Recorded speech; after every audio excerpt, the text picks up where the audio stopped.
തദ്ദേശ വോട്ടർ പട്ടികയിൽ ഇരട്ട വോട്ടെന്ന് കണ്ടെത്തിയവർക്കെല്ലാം സംസ്ഥാന തെരഞ്ഞെടുപ്പ് കമ്മീഷന്റെ പുതിയ തിരിച്ചറിയൽ നമ്പർ. കോഴിക്കോട് കോർപ്പറേഷനിലും പല പഞ്ചായത്തുകളിലെയും ഇരട്ട വോട്ടർമാർക്കും പുതിയ നമ്പർ ലഭിച്ചു. വോട്ടർ പട്ടികയിൽ നിന്ന് എപ്പിക് നമ്പർ ഒഴിവാക്കിയതോടെ ഇരട്ട വോട്ട് കണ്ടുപിടിക്കാനും കഴിയുന്നില്ല. മീഡിയ വൺ അന്വേഷണം തുടരുന്നു.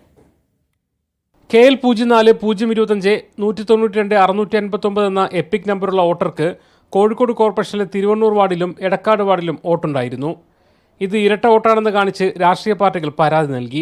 എന്നാൽ സംസ്ഥാന തെരഞ്ഞെടുപ്പ് കമ്മീഷൻ പുതിയ തിരിച്ചറിയൽ നമ്പർ നൽകിയപ്പോൾ രണ്ടിടത്തെ വോട്ടിനും തിരിച്ചറിയൽ നമ്പർ ലഭിച്ചു. അതായത് ഒരാൾക്ക് തന്നെ രണ്ട് തിരിച്ചറിയൽ നമ്പർ. ഇരട്ട വോട്ടറാണെന്ന് ആക്ഷേപം ഉന്നയിക്കപ്പെട്ട വോട്ടർക്ക് രണ്ട് തിരിച്ചറിയൽ നമ്പർ നൽകിയിരിക്കുകയാണ് സംസ്ഥാന തെരഞ്ഞെടുപ്പ് കമ്മീഷൻ.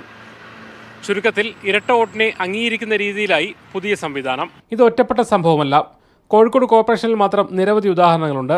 തിരുവനന്തപുരത്തെ ഇരട്ട വോട്ട് പ്രശ്നം കോൺഗ്രസ് നേതാവ് ശബരിനാഥൻ ഉന്നയിച്ചിരുന്നു. സംസ്ഥാനത്തെ മറ്റു ജില്ലകളിലും സമാന പരാതി ഉയർന്നു വരികയാണ്. പുതിയ വോട്ടർ പട്ടികയിൽ നിന്ന് പഴയ എപ്പിക് നമ്പർ ഒഴിവാക്കിയതോടെ ഇരട്ട വോട്ട് കണ്ടെത്താനും കഴിയുന്നില്ല. ഞങ്ങൾ കണ്ടെത്തിയ വ്യാജ വോട്ടുകൾക്ക് പോലും പുതിയ SCC ID കൊടുക്കുകയാണ്. അത് നിയമപരമായിട്ട് സാധൂകരിക്കുകയാണ് അവർ ചെയ്തത്. മാത്രമല്ല, ഇതിലുള്ള വേറൊരു വിഷയം എന്ന് വെച്ചാൽ ഇപ്പോൾ പുതിയ പട്ടികയിൽ പഴയ എപ്പിക് ID കാണാനില്ല.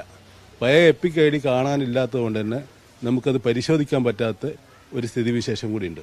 തദ്ദേശ വോട്ടർ പട്ടികയ്ക്കെതിരെ കോടതിയെ സമീപിക്കാൻ ആലോചിക്കുകയാണ് പ്രതിപക്ഷ പാർട്ടികൾ. വോട്ടർ പട്ടികയിലെ ക്രമക്കേടുകളെ മറികടക്കാനാണ് പുതിയ തിരിച്ചറിയൽ നമ്പർ എന്നായിരുന്നു തെരഞ്ഞെടുപ്പ് കമ്മീഷന്റെ അവകാശവാദം.